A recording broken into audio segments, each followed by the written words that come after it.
que usted ha formulado y la problemática de la universidad y del rumbo de la universidad pública está planteada y los diagnósticos son miles, ¿considera usted que la nueva ley universitaria, bueno, se debe reformular una nueva ley o se debe plantear para evitar que el rumbo de la universidad pública lleve ese camino? Gracias. Sí. ¿Otra pregunta y luego responden los panelistas?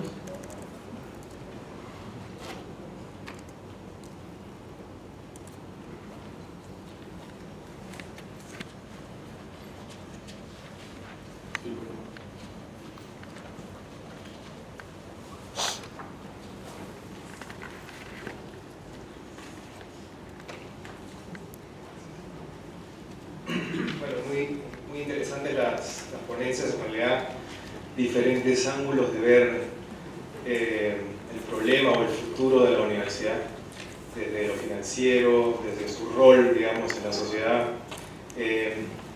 Yo tengo una pregunta, porque también creo que la universidad tiene como un público cautivo, ¿no? Desde hace 1000 años, más o menos, ¿no? Y su rol va a estar ahí, me queda claro que va a ser difícil, ¿no?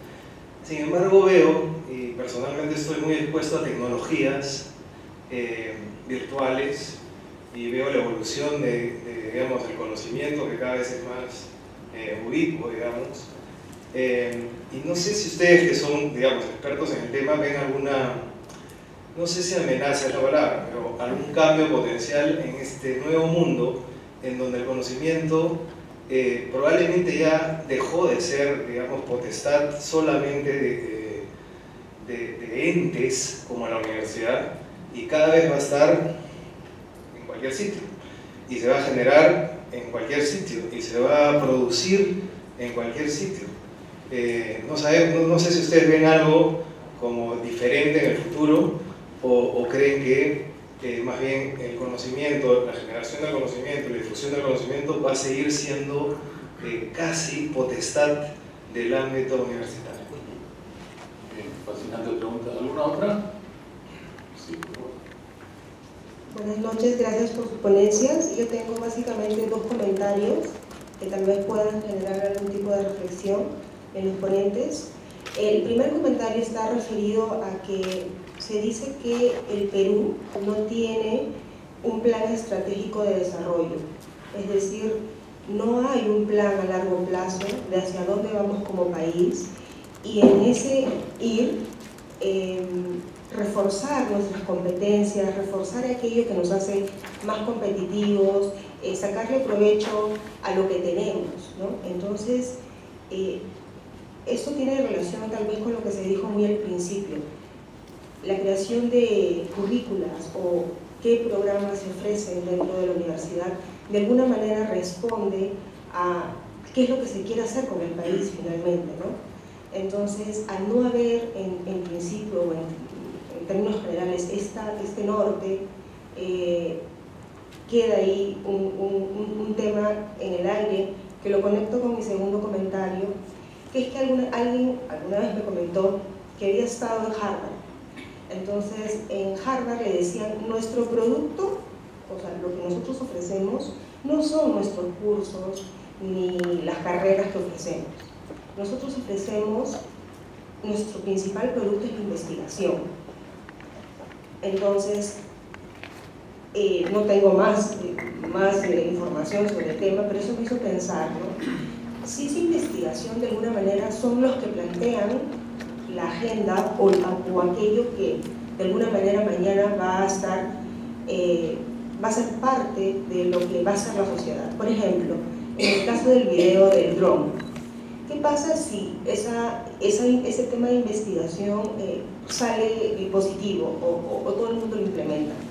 La industria de la salud cambiaría radicalmente y las respuestas de la sociedad también cambiaría, y la formación en las universidades también cambiaría. Entonces, de alguna manera, la investigación quizá ayuda a plantear ese rumbo o alimenta quizá ese rumbo hacia donde se quiere que vaya la sociedad y finalmente el país, ¿no? Muy bien, muchas gracias. Sí, aquí por favor.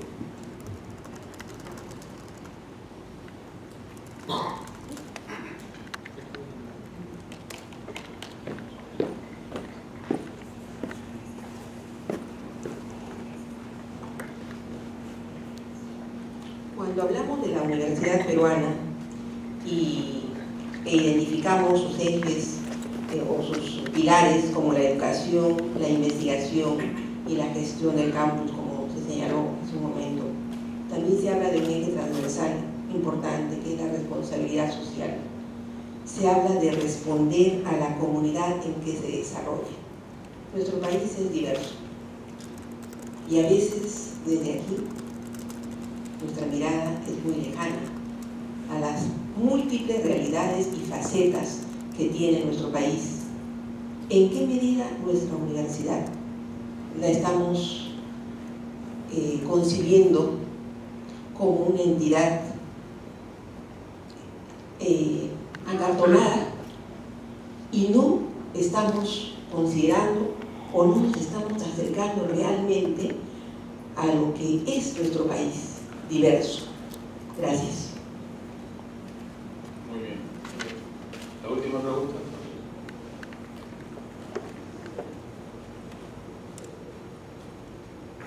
Buenas noches. Yo me hago una pregunta de cómo se generan las investigaciones en las universidades.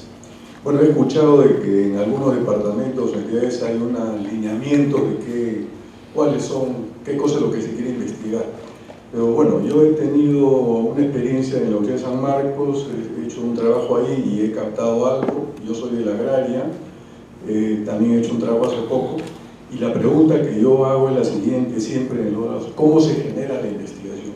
¿Es una iniciativa individual del docente? ¿Es una iniciativa de una entidad, de una dirección de investigaciones, algo así? Me han dado a entender de que viene más que todo por iniciativa del docente. Entonces, parecería entonces que en la Católica posiblemente haya una estructura, una dependencia de más arriba que le da esas facilidades al docente, donde se fijan esos lineamientos y de ahí de repente se captan fondos en dirección a esos programas o esas prioridades de investigación. Pero ahí yo veo una cosa que no la veo clara.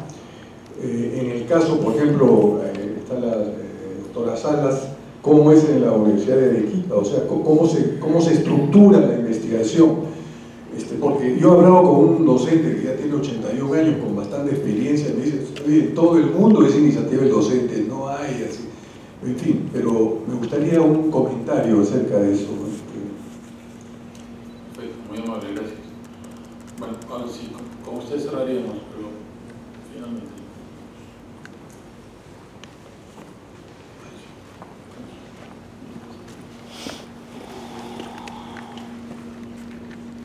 Buenas noches, gracias por la presentación. Pero yo tengo un comentario y un problema. No sé si está orientado en realidad a la mesa. Y cuando ustedes presentan el tema de la universidad, la sostenibilidad, yo noto por ahí como que el modelo más está pensado en la parte interna, o sea, la parte de qué hace la universidad. Y yo veo más bien que el problema es más bien cuáles son las respuestas que debe desarrollar la universidad hacia el entorno que le garanticen sostenibilidad en el tiempo y para el futuro especialmente, no solamente en el presente. Y bajo esa perspectiva, lo que entendí es que la ley universitaria actual estaría más bien orientada a desarrollar esa sostenibilidad, o lo entendí mal.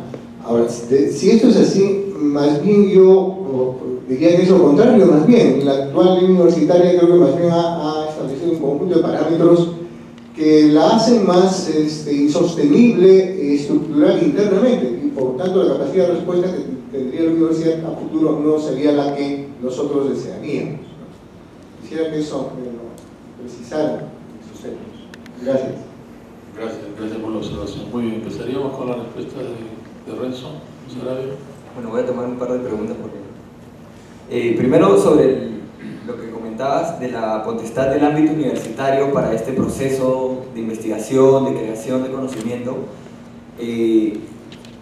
Yo creo que uno de los, digamos que características claves que debe tener una universidad que se piensa a futuro es una universidad que se puede mirar a sí misma, ¿no? En algún momento, cuando el rol de la universidad, y yo no considero que suceda en algún momento en el tiempo, cuando el rol de la universidad comienza a ser inútil para la sociedad, probablemente la universidad muera. Pero si hablamos de un poco del modelo de universidad que yo presenté, nos damos cuenta que es una universidad que constantemente comienza a recibir los problemas de la sociedad y de distintos ámbitos de la sociedad para comenzar a crear conocimiento a partir de eso. Y ahí yo fui muy incisivo. Si la universidad no crea conocimiento para el país o para el mundo, a la larga está destinada a morir, porque el producto final de la academia o de la universidad es un producto inútil. Y un producto inútil, o sea, cuando hablo de producto hablo de resultado inútil, claramente es un resultado que a nadie le va a servir, que no va a ser de utilidad para nadie, y no creo que alguien esté o quiera comenzar a investigar sobre algo que no sirva. Yo creo que la academia siempre quiere investigar sobre algo que es útil, sobre algo que considera de valor, pero el problema de la academia ha sido transmitir la investigación, hacerla llegar a la sociedad. Yo creo que el problema está ahí, ¿no? Entonces, y eso lo voy a unir con la siguiente respuesta a la pregunta de cómo la universidad no se acerca a las realidades que tenemos en el país. Y eso sucede, o sea, yo conozco universidades donde se investigan cosas de aquí en Inglaterra, de modelos de Inglaterra, pero nadie se preocupa en investigar problemas o comenzar a darle soluciones a problemas que suceden en nuestra realidad. Y ahí hablo, por ejemplo, del caso de la Católica, que hay gente que investiga cosas recontravoladas, se van a México, Estados Unidos, financiados, porque tal vez hay un problema de financiamiento, pero esas mismas personas no se involucran en investigar los problemas que tal vez pueden ser muy similares a lo que sucede en otro país, pero que nos aqueja a nosotros. Y sí, pues es una deuda que tiene la universidad en nuestro país.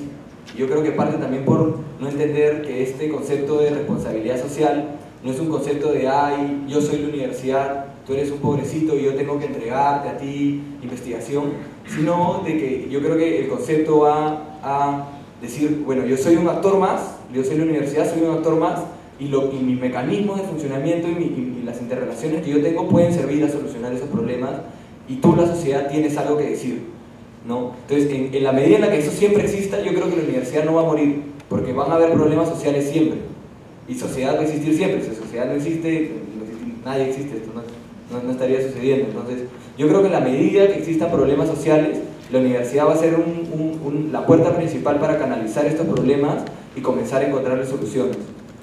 Y por eso yo considero que pensar otro ámbito, sí, va a haber otro ámbito de creación de conocimiento, pero que yo creo que debe trabajar en colaboración, o siempre va a necesitar trabajar en colaboración con la universidad. Bien, muchas gracias. Profesor Nicolás Lynch.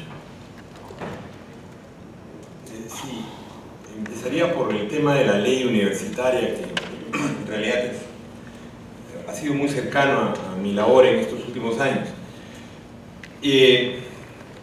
Creo que la ley es como un cuerpo al cual en el último minuto el ministro de Educación le pegó un machetazo y le quitó un miembro del Consejo Nacional de Universidades y le puso una prótesis, el SUNEDU. El diagnóstico, yo he participado en la elaboración de este proyecto de ley desde el año 2002 en el Ministerio de Educación, cuando creamos la Comisión por la Segunda Reforma Universitaria con Juan Abugataz. Y luego estaba muy cerca junto con Zenón de Paz, que en fin, estuvo en el primer proyecto, en el segundo, en el tercero, en casi todos, ¿no? Así que los va a acompañar en unos días. Y esta ley en realidad Mora retoma el momento más acabado de esta discusión sobre universidad entre el 2002 y el 2009. En el 2009 se hace un segundo proyecto en el Congreso de la República. Mora retoma el proyecto del 2009 y es más o menos en un 70% la actual ley, el proyecto del 2009, ¿no? Entonces yo creo que el principal problema de esta ley es el SUNEDU, ¿no? no porque no haya necesidad de un órgano de regulación universitaria. Estábamos claros que el ANR no serviría, que se había convertido en un sindicato de rectores y se había corrompido totalmente como organismo, y que había necesidad de digamos, de un sistema universitario que tuviera un ente que lo regulara, pero que este ente debía ser un ente de regulación entre pares para que fuera aceptado por la universidad y para que no violara la autonomía universitaria. No podía ser regulación desde fuera del espacio universitario, que es lo que terminó siendo con el SUNEDU. Saavedra, que conoce poco universidad, confundía ANR con Consejo Nacional de Universidades y nos decía, es lo mismo porque todo está dentro, ¿no? Y no puede haber autorregulación. Claro, en una cabeza no universitaria no puede haber autorregulación. En una cabeza universitaria sí cabe el diálogo entre pares. Es una diferencia de fondo, ¿no? Y yo creo una cojera de fondo que tiene esta ley. Sin embargo, yo recupero el resto de la ley. Digamos, no solo recupero, me identifico con la mayor parte del resto de la ley, ¿no? Porque he estado en su diagnóstico y en su elaboración y en su escritura incluso, ¿no? Y bueno, la ley tiene virtudes muy grandes. Primero, en el caso de las públicas sobre todo, permite una estructura académica flexible, una estructura de gobierno más pequeña. Ya desaparecen esas asambleas universitarias de 113 personas, creo que tienen o tenía la de San Marcos, ¿no? Con una asamblea de 36 personas, esos consejos de mi facultad, un consejo de facultad de 21 personas, no se puede gobernar nada en un consejo de facultad de 21 personas, simplemente repartir cosas, ¿no? O un consejo universitario de 43 personas, en la anterior ley era imposible, ¿no? Ahora creo que hay 12. Se recorta el poder de los decanos, que en las universidades nacionales son grandes señores feudales, ¿no? En San Marcos impiden hasta la limpieza de la ciudad universitaria, ¿no? Es un problema de fondo la limpieza de la ciudad universitaria en San Marcos, aunque no lo crean.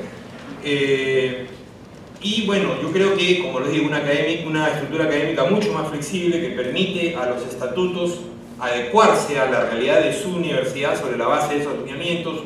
Lo mismo con la estructura administrativa. Da un conjunto de incentivos a la investigación, ¿no? Los incentivos a la investigación los da en la universidad pública y en la universidad privada, ¿no? Considera la posibilidad de que los profesores nos dediquemos a la investigación, cosa que no está abiertamente considerado. Releva el papel de la tutoría, ¿no? A mí me han hecho proceso administrativo por hacer tutoría en el doctorado de Ciencias Sociales en San Marcos, ¿no? Porque supuestamente no era parte de la actividad de un profesor, ¿no? En fin, o sea, es una ley que yo creo genera espacios para el desarrollo universitario y que apunta, como señalé en mi presentación, a promover la excelencia, ¿no? Entonces, este SUNEDU de repente llega y habla de estándares mínimos, ¿no? Es extraño al concepto del resto de la ley, ¿no? Que no está pensado en estándares mínimos, que está pensado en estándares de excelencia, ¿no? Y que está pensado en hacer una universidad como un espacio de producción de conocimientos pertinente a la región, al país donde se está desarrollando. Cuando intervenía la profesora, que es una colega de San Marcos, sí, el problema básico de la universidad, creo yo, es su impertinencia, ¿no? La administración de mi universidad ha creado como 10 o 12 carreras universitarias en los últimos 3-4 meses, ¿no? Que no tienen nada que ver con lo que el país puede necesitar hoy, necesitó ayer o puede necesitar mañana, simplemente el lobby de algunos profesores que querían chamba, ¿no? Y San Marcos se ha convertido en una gran escuela de pregrado, tiene 65 carreras universitarias, ¿no? Entonces no tiene futuro San Marcos como escuela de pregrado, ¿no? Se va a mediocrizar cada vez más y más. O sea, como sostenemos un conjunto de profesores, San Marcos, el único futuro que tiene, por su historia, por su tradición, por su desarrollo como universidad general, etc., es el ser un gran centro de investigación y posgrado, que efectivamente tenga algunos perfiles de pregrado también, pero que no puede centrar su actividad en el pregrado como ha sido en las últimas décadas, ¿no? O sea, es una universidad impertinente el día de hoy San Marcos. Y esto lo relaciono con cómo se define la investigación. La investigación, en mi experiencia sanmarquina, por lo menos en el área donde me he desenvuelto, es de ciencias sociales, es de definición absoluta del profesor, ¿no? En un desorden muy grande, ¿no? A mí me dieron una vez el premio al mérito científico de la universidad por un libro que había escrito con mi plata y que había publicado, digamos, casi lo publiqué en otra parte, lo estaba publicando en otra parte y de repente me dijeron que había el premio y eso me permitió publicarlo en San Marcos. Pero esa es expresión del desorden absoluto que hay en investigación. Y eso que si comparamos San Marcos con otras universidades públicas, San Marcos tiene en nombre un sistema de investigación, supuestamente uno está en el, o tiene un proyecto de investigación o está en el proyecto de investigación de alguien, pero bueno, si a uno le dan al año 4.000 soles para gastos en un proyecto de investigación, bueno, nadie se preocupa de ese proyecto de investigación. El que quiere hacer algo en serio se busca la plata en otra parte y desarrolla su proyecto de investigación, que es lo que yo he hecho toda mi vida, ¿no? Porque el problema de aplicar a esos 4.000 soles es que hay que escribir unos informes horrorosos, ¿no? Entonces, digamos, la desesperación mía ya por no volver a escribir nunca más esos informes me hace 20 años que yo soy asistente de investigación de un amigo, ¿no? De tal manera que él escribe los informes de investigación. Esa ha sido la mejor forma de pasar mi vida como investigador de San Marcos. Y yo, claro que desarrollo investigación, pero con plata que me consigo en otra parte, ¿no? Porque es lo más, digamos, lo que tiene más que hacer con el desarrollo del conocimiento. Pero eso, claro, es una tontería, eso tiene que terminar, ¿no es cierto? Eso no tiene que ver con el desarrollo del conocimiento, ¿no? Y yo creo que en esta nueva ley hay espacios que no existían antes, ¿no? Por ejemplo, esa bolsa a la que nos obligaba la antigua ley del 83 de meter en la facultad todo, ya no existe en esta universidad. Ahora pueden haber cosas afuera, los posgrados pueden estar afuera o adentro, los institutos de investigación pueden estar afuera y adentro. En mi facultad todo está adentro y no funciona nada. O esa idea de que todas las disciplinas tienen que tener departamento y escuela en San Marcos, ¿no? En mi caso, en sociología, un escritorio es el departamento de sociología y otro escritorio es la escuela de sociología, ¿no?